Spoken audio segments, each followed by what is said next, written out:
Well, joining us now on Skype from Denver in Colorado is Christopher Hill. He's a former U.S. ambassador to Iraq. Ambassador Hill, very good to have you on Al Jazeera.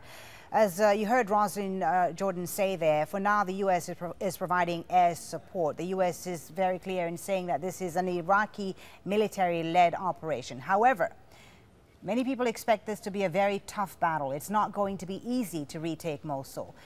If things don't go according to plan, can we expect more involvement from the U.S.?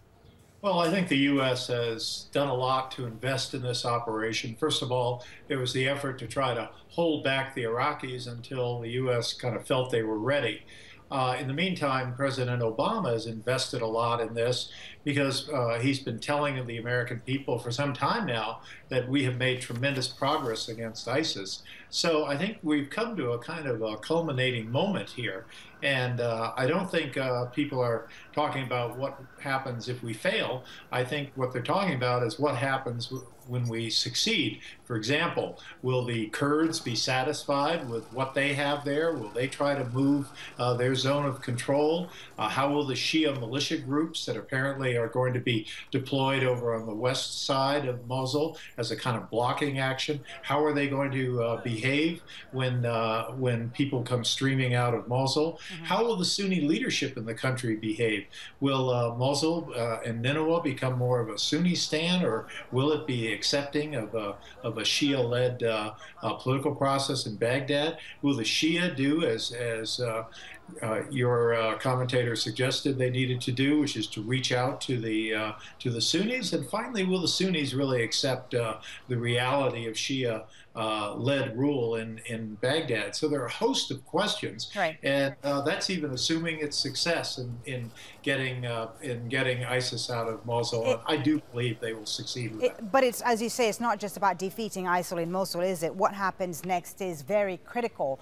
What is your view of the Iraqi government's role in this? How big of a test is this also for the current Iraqi government? Well, it's a huge test. I mean, so many people said that Maliki was too strong. They needed to get Nouri al-Maliki out. And then as soon as they put in a new prime minister, people start turning around and saying that he's too weak or something. So, so there have been a lot of complaints about Haider al-Abadi. So this is a huge moment for him. But I think based on what I'm hearing from various people, including in the U.S. military, I think the moment has come, and I think there's an expectation of success and a hope that given all the work that has been done on the political side, that they can manage through this extremely tense and difficult time. But there is still the question, Ambassador Hill, of whether Iraqi forces have trust and faith now in their leaders in Baghdad, because 2 years ago, of course, Mosul fell quickly after Iraqi forces abandoned the city because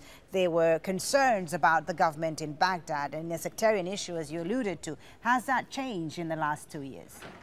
Well, I mean, from what I can understand, the Iraqi forces have been are much better motivated and better trained. There's nothing like being defeated in battle to concentrate the mind. So I think they are a different force. I think Haider al-Abadi is a different leader who has done a lot to try to reach out to the Sunnis. But I think there's a lot of work to be done in Iraq, and I don't think Iraq has had the kind of success of putting different sectarian groups together in a governance, in a democratic governance. So a lot of problems. But I think it's pretty clear that ISIS's days in Iraq are numbered. The fact that they're resorting to these bombings in Shia neighborhoods or in Shia festivities kind of says what they are, which is they cannot go up against military formations. They go up against innocent civilians. So I think their days are numbered there. And the question, of course, is if they lose Mosul, which is a huge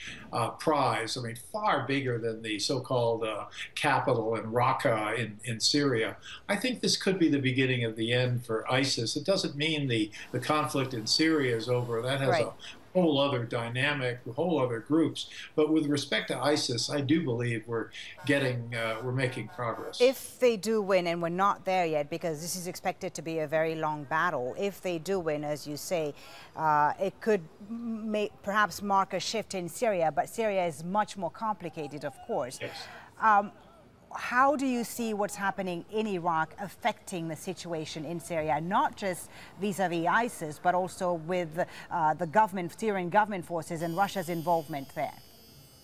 Well, I mean, the situation in Iraq has been pretty much focused on retaking their territory from this hideous group, ISIS. So I think that's moving ahead.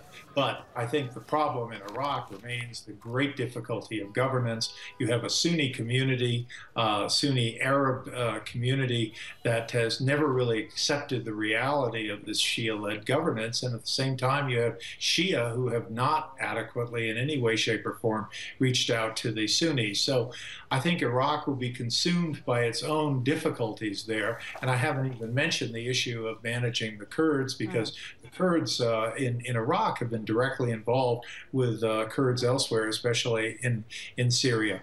Obviously, if there's some political arrangement for Syria, laying out what a future of Syria could be, if there's some agreement among international powers on that, if there's therefore an agreement on some sort of ceasefire, then perhaps there could be some progress there. But so far, I think Syria continues to be an enormous problem in the world, whereas I think Iraq's problems will look manageable in comparison. Ambassador Hill, very good to talk to you. Thank you so much for joining us there from Denver in Colorado.